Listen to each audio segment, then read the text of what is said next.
Welcome to Seeking Alpha's Wall Street Lunch, our afternoon update on today's market action, news, and analysis. Good afternoon. Today is Wednesday, November 13th, and I'm your host, Kim Kahn. Our top story so far. Retail inflation rose last month, but not enough to sound the sirens just yet. October headline and core consumer inflation came in exactly in line with forecasts. Janney strategist Guy Lebas called the CPI report pretty benign, but noted it was the second slightly toasty inflation print in a row. The Consumer Price Index rose 0.2% month-on-month, the same increase as in the previous 3 months. The annual rate came in at 2.6%, in line with expectations, but up from 2.4% in September. The index for shelter rose 0.4% month-on-month, making up more than half of the monthly all-items increase. Food also contributed to the rise, increasing 0.2%, with food at home rising 0.1% and food away from home up 0.2%.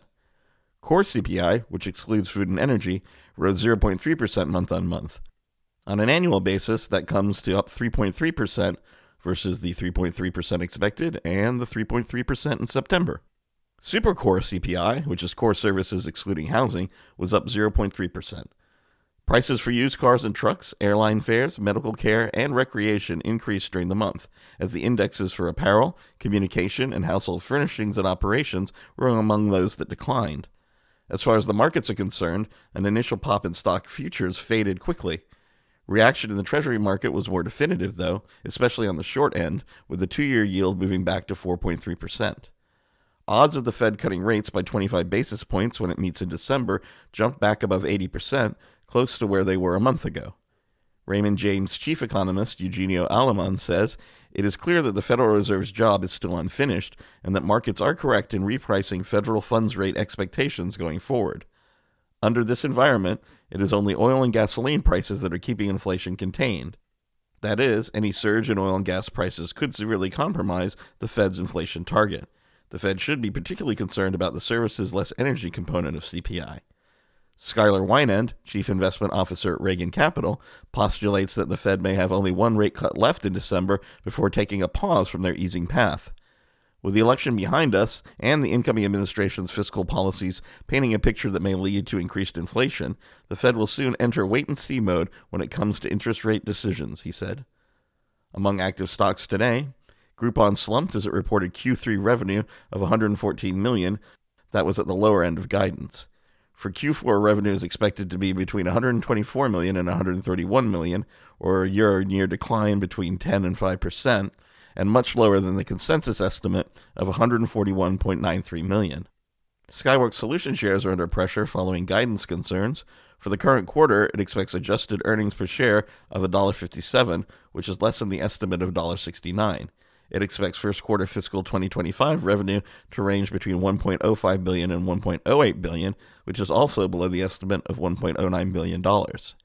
Morgan Stanley analyst Joseph Moore, who rates the stock equal weight, said, "With total Android exposure comparatively small at less than $100 billion a quarter, this mobile story continues to be dictated by Apple. Apple's revenue for September was 69% of total revenue and expected to grow 5 to 10% sequentially in December. And SoftBank's telecom unit will receive the world's first AI system featuring NVIDIA's Blackwell chips to build Japan's most powerful supercomputer. It also plans to use the Grace Blackwell platform for its next supercomputer." The announcements were made by NVIDIA CEO Jensen Huang during his keynote at the company's AI Summit in Japan. In other news of note, Amazon announced details on its Black Friday and Cyber Monday deals that will run during the extended holiday shopping event from November 21st to December 2nd. Customers can shop millions of deals across more than 35 categories, including electronics, home, beauty, and fashion. Deals will also include some of the hottest toys of the season, including for brands like Squishmallows, Furby, and Tony's. Beyond shopping, Amazon will also be in focus in the sports world on Black Friday, as Prime Video will broadcast the Kansas City Chiefs versus the Las Vegas Raiders. Last year, Amazon announced that its 11-day shopping event from November 17th to November 27th was its largest yet, compared to similar periods in previous years. Customers worldwide purchased more than 1 billion items on Amazon during the 11-day period. And in the Wall Street Research Corner, Citi's research team shook up its Thematic 30 list, making changes that reflect shifts in market sentiment and strategic outlook. The fundamental adjustment in Citi's list increases exposure to infrastructure and fossil fuels and also reduces weightings towards internet-driven business models. Baker Hughes and Flowserve were added with a buy rating, replacing NOV and Q2 Holdings. Both companies screen positively in our ROE decomposition work as Citi analysts model expanding margins through 2026, they said. Additionally, both companies could benefit from deregulation and Trump pro-drilling policy tailwinds. That's all for today's Wall Street Lunch. Look for links for stories in the show notes section. Don't forget, these episodes will be up with transcriptions at seekingalpha.com/WSB. And join the highest level discussion of any stock or ETF with our community of serious investors like you. Find us at seekingalpha.com/subscriptions.